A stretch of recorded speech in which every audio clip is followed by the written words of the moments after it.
দিয়ে বোঝাতে আসছে একটি শ্রুতি নাটকের মাধ্যমে আমাদের সবার প্রিয় আবৃত্তির জুটি নির্ঝর এবং ঋত্বিকা।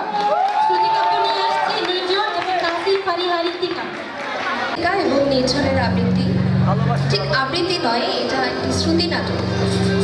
লিখেছে আমার বন্ধু নির্ঝর কুমার মণ্ডল।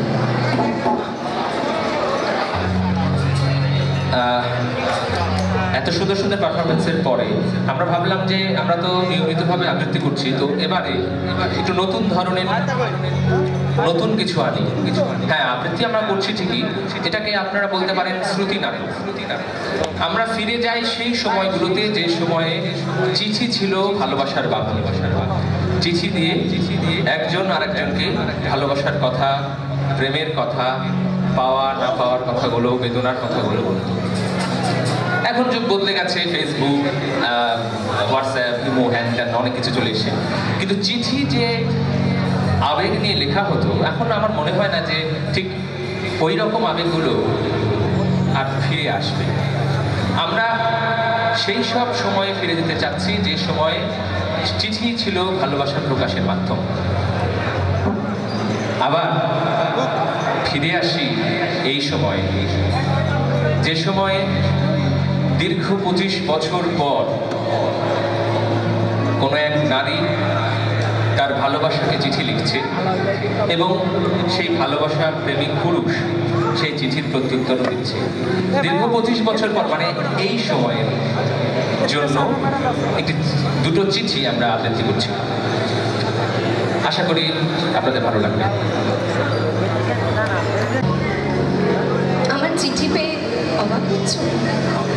ভাবছো হঠাৎ দীর্ঘ 25 বছর পর কেন তোমাকে আর চিঠি লিখছি? মনে মনে ভীষণ রাগ করছো, নাকি আমায় অনেক বকছো? তুমি যাই করো না কেন তাতে আমার কিচ্ছু এসে যায় না, বুঝলে? 25 বছর বড় লম্বা সময়। এই দীর্ঘ সময় জুড়ে তোমার একটু খোঁজ না নিয়ে শেষমেশ আজ একটা চিঠি লেখার লোভ সামলাতে পারলাম না। আমার খবর রাখো কিছু? জানো, সেদিনের সেই নন্দিনী এখন থুতথুরে বুড়ি হয়ে গেছে, চুলে পাক ধরেছে, চোখেও কম দেখি, আজকাল মনেও থাকে না অনেক কিছু। সময় বড্ড খারাপ, বুঝলে? সময় সব হারিয়ে যায়, সব। শৈশব, কৈশোর, তারুণ্য, রূপ, লাবণ্য, সব। থাকে শুধু কিছু আবেগ, কিছু অপেক্ষা, কিছু ব্যাকুলতা। আজ ভাবতেই অবাক লাগে, 25 বছর আগে যে মানুষটার সাথে 7টা বছর সঙ্গে থেকেছি, সমস্ত হৃদয় দিয়ে ভালোবেসেছি, তার সাথে এই দীর্ঘ সময় কোনো যোগাযোগ নেই। চিঠি তো দূরের কথা, একটা কথা পর্যন্ত নেই। কি পাগলটাই না ছিলাম আমরা, বলো তো? 7টা বছর ধরে কতগুলো চিঠি লিখেছি বলতে পারো? 317টা। শেষ যেদিন তোমাকে চিঠি দিলাম, বললাম জলদি এসো, আমাকে নিয়ে যাও, এক্ষুনি নিয়ে যাও, চলো দূরে কোথাও পালিয়ে যাবো, অনেক দূরে। তারপর দুজন বিয়ে করবো, 7 সমুদ্র 13 নদী পর আমরা সংসার গোছাবো। তাড়াতাড়ি এসো, আমাকে নিয়ে যাও, নইলে অন্য কেউ এসে নিয়ে যাবে। আর যদি এমনটা হয় তবে মনে রেখো, আমি মারা যাই, স্রেফ মারা যাই। এখন মনে পড়লে হাসি পায়, খুব হাসি পায়। কেমন ছেলে মানসিক ফিল ছিল সেই সময়টা, যেন কোনো অ্যাডভেঞ্চার। ভালোবাসার জন্য পালাতেও দ্বিধা করিনি এক মুহূর্ত। মনে পড়ে তোমার সেই সময়ের কথা, যখন বিজ্ঞানের এত গতি ছিল না, আধুনিকতা ছিল না, মোবাইল, ফেসবুক কিচ্ছু ছিল না,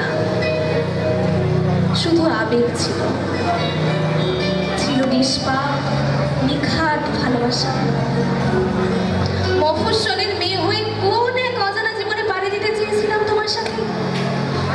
তখন তোমার চাকরি নেই, টিউশনি করে নগণ্য যা আয় হয় তাতে তোমার নিজেরই হয় সংসার করতে বলো তো? ঢাকা শহরের কোনো এক গলিতে, নামটা ঠিক মনে পড়ছে না, সেখানে একটা চিলে কোঠার ঘরে থাকতে, যেখানে একটা খুপড়ি ঘর শেয়ার করতে 4 জন মিলে 2 জন খাটে শুতো, বাকি 2 জনের মেঝেই ভরসা। আমাকে রাখতে কোথায় বলতো? সিঁড়ি ঘরে। চাল চুলোহীন সেই মানুষটা আজ বিরাট বড় কবি হয়েছ, সাহিত্যিক হয়ে জয় করেছ সহস্র পাঠকের হৃদয়। একদিন যে হৃদয়ে জয় করেছিল আমার হৃদয়ের গভীরতম প্রকোষ্ঠকে, আজ সেই তুমি কত শত মানুষের হৃদয়ের কথা বলে যাচ্ছ প্রতিনিয়ত। তুমি তোমার চিঠির উত্তরে তোমার দীনতার কথাগুলো বলেছিলে রিয়েলিস্টিক হতে। সত্যি তো, তুমি নুন আনতে পান্তা ফুরায় মানুষটা, সেই তুমি আমাকে বিয়ে করলে কি খাওয়াতে? আয় নেই 2 পয়সা, তার উপর আবার শুধু শুধু মুখ বাড়িয়ে লাভ কি? অতএব দৈন্যের দায়ে আমার তোমার পালানো হলো না। ওদিকে মহা ধুমধামে বিয়ে হয়ে গেল আমার স্বামী। এক মুহূর্তের জন্যও কোনোদিন আমাকে কষ্ট দেয়নি। ভীষণ কেয়ারিং, ভীষণ হেল্পিং আর ভীষণ রোমান্টিক একটা মানুষ। চাকরির ছুটিগুলোতে আমায় নিয়ে এসে বিশ্ব ঘুরেছে। কতগুলো দেশ যে ঘুরেছি 25 বছরে, তার কোনো ইয়ত্তা নেই। আজ আমার 2টো সন্তান আমায় ভীষণ ভালোবাসে, ওরা জানে। লেখাপড়াতেও দারুণ ভালো করছে। তুমি এটা আমার ছায়ানটের শিল্পী, ছেলেটা দেশের বাইরে গ্র্যাজুয়েশন করছে। আমার আর আমার স্বামীর ওদেরকে নিয়ে গর্বের কোনো সীমা নেই। ওদের দিকে যখন তাকাই তখন মনে হয় আচ্ছা, যদি আমাদের বিয়ে হতো, আমাদেরও কি এমন ফুটফুটে বাবু হতো? তাদেরকেও কি ঠিক এভাবেই আমরা ভালোবাসতাম না? ঠিক এভাবেই আগলে রাখতাম না? তোমাকে 25 বছর পর চিঠিটা লিখতে যাওয়ার কারণ জানবে? সেদিন বই মেলায় গিয়েছিলাম, দেখলাম একটা স্টলে কি ভয়ানক ভিড়। উকি ঝুঁকে মেরে দেখি, ওমা, এ তো তুমি! কেমন কাঁচা পাকা চুল, মোটা ফ্রেমের চশমা, পাঞ্জাবি পরে বসে বসে অটোগ্রাফ দিচ্ছ তোমার ভক্তদের। কত ভক্ত তোমার, কত ভালোবাসে তোমায় ওরা, দেখেই মনটা ভরে গেল। বুড়ি হয়েছে তোমার এত বড়, জানো? মুটিয়ে গেছো একদম। ভিড়ে তুমি ঘেমে উঠেছিলে। একটু বাতাস করলো কেউ ছিল না?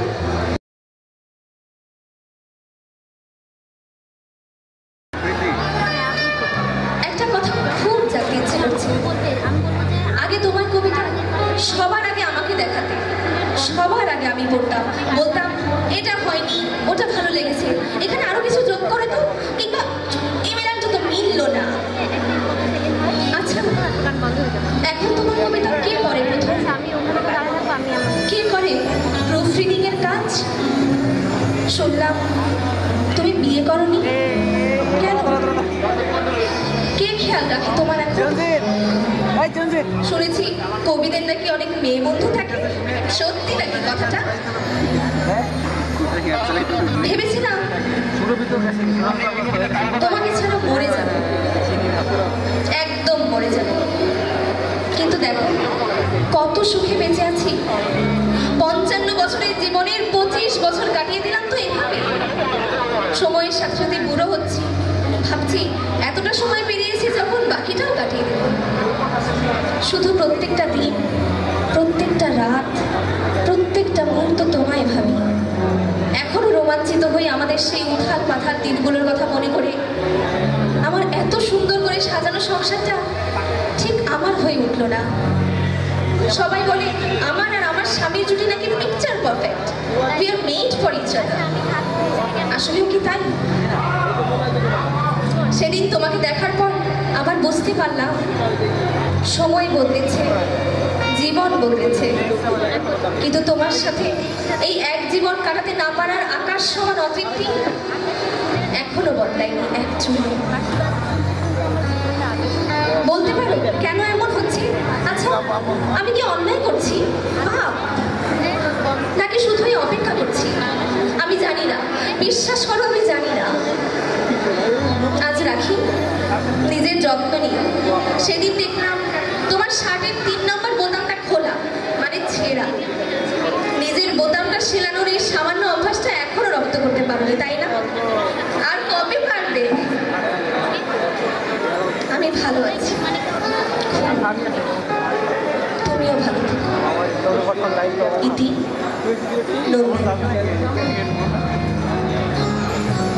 তারপর নন্দিনীর চিঠি পৌঁছে গেল এ প্রান্ত থেকে প্রান্ত, প্রান্ত থেকে প্রান্ত হয়ে ঘুরতে ঘুরতে ডাকঘর করা বাড়িতে নক করলো অনন্ত চৌধুরী। অনন্ত চৌধুরী সে সময় পেপার পড়ছিলেন। অনন্ত চৌধুরী চিঠিটা হাতে নিলেন, দেখলেন পোস্ট কার্ডের উপর নাম লেখা নন্দিনী। নন্দিনী চিঠিটা পড়লেন অনন্ত চৌধুরী, ভাবলেন একটা উত্তর দেওয়া দরকার। সেই উত্তরটি আমি পাঠ করছি। নন্দিনী, তোমার চিঠি পেয়ে মোটেও অবাক হয়নি, রাগ বা বিরক্ত কোনোটি হয়নি। কেন জানো? কারণ আমি অপেক্ষা করেছিলাম সেদিন থেকেই, যেদিন আমার দীনতার দায়ে তোমাকে প্রত্যাখ্যান করেছিলাম। ভেবেছি কি করে আর তোমার সামনে দাঁড়াবো, কি করে খোঁজ নেব তোমার, কেমন আছো, কোথায় আছো, কিভাবে সংসার করছো, কেমন করে। বিশ্বাস করো, সেই অপেক্ষা আমার বৃথা যায়। তাই যখন তোমার চিঠিটা হাতে এলো, তখন বহুদিন পর একটু স্বস্তির হাসি এসেছিলাম। নন্দিনী, তুমি তো জানো আমার সেই নিতান্তই ছাপোষা নুন আনতে পান্তা ফোড়নো সেই দিনগুলোর কথা।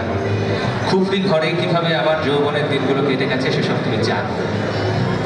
সেই দৈন্য আমাকে ভালো করে শিখিয়েছে যে কিভাবে সেভিংস করতে হয়, কিভাবে পকেটের ভিতরে 100 টাকা 200 টাকা আলাদা করে রাখতে হয়। কিন্তু ভেঙে দিয়েছিল আমার সাহসের মেরুদণ্ড। ভেবেছিলাম তোমাকে পালিয়ে বিয়ে করলে কোথায় উঠবো, কি ভাবো, কিন্তু সেদিন একটু সাহস করলে হয়তো তোমায় পেতাম। বড় করে না হোক, ছোট করে, তাও না একেবারে ছোট, ভীষণ ছোট একটা গোছানো সংসার থাকতো আমাদের। একবেলা দুটো ডাল ভাত খেতাম। পরে ভেবে দেখেছি এসব জাস্ট আমার আফসোসের কথাবার্তা, নিজেকে বোঝানো। কিন্তু সত্যি বলতে কি, যার ঘরে পয়সা নেই, ভাত নেই, সেই কঠিন রিয়েলিটি কখনো কি আমাদের পিছু ছাড়তো? আমি ভয় পেয়েছিলাম যদি এই দিনটা আমার আর তোমার মাঝে দূরত্ব আনে, যদি শেষমেশ ছাড়াছাড়ি হয়ে যায়, যেমন এখন হর হামেশাই হচ্ছে। আমি সত্যি খুব ভয় পেয়েছিলাম নন্দিনী। আমি জানি নন্দিনী তুমি আমাকে ভালোবেসেছ না, ধনী দরিদ্র গরিব এইসব মার্কা দিয়ে নয়, তবু ভয় হতো আমার। এখন বই লিখি, গল্প, কবিতা, ট্রিলজি এসব লিখি, কবিতাটাই বেশি লিখি। বছরে 2-4খানা বই বেরোয়, প্রকাশকরা ভালোই টাকা দেয়, রয়্যালটি তো আছে, পত্রিকাতেও উপসম্পাদকীয় সাহিত্য পাতা তো আমারই দরকার। ভালোভাবেই চলে যায় আমার দিন। মাঝে মাঝে দেশের বাইরে যায়, লেখক আড্ডা হয়, কত কবি, কত সাহিত্যিক, কত আলাপ। ওরা মাঝে মাঝে প্রশ্ন করে, কখনো প্রেম করেছে ভাইয়া? আমি থেমে যাই। একদলকে বলি, হ্যাঁ ভাই প্রেম করেছে, প্রেমটা ছাড়া কবিতা হয়। আরেক দলকে বলি, না আমি কখনো প্রেম করিনি, প্রেম কেমন হয় আমি জানি না। আরেক দল যখন প্রশ্ন করে তখন এড়িয়ে যায়। আমার সেই ভীরুতাকে সামনে নিয়ে আসতে আমার কষ্ট হয় ভীষণ। জানো নন্দিনী, আজ এই দীর্ঘ 25 বছর পরে সেসব কৈফিয়ত আমি তোমাকে দিতে চাই না, বিশ্বাস করো। কিন্তু এটুকু বলতে পারি, তোমাকে সেদিন রিয়েলিটির কথা বলে প্রত্যাখ্যান করলেও আমি মনের ভেতরে কখনো রিয়েলিটি বুঝতে পারিনি।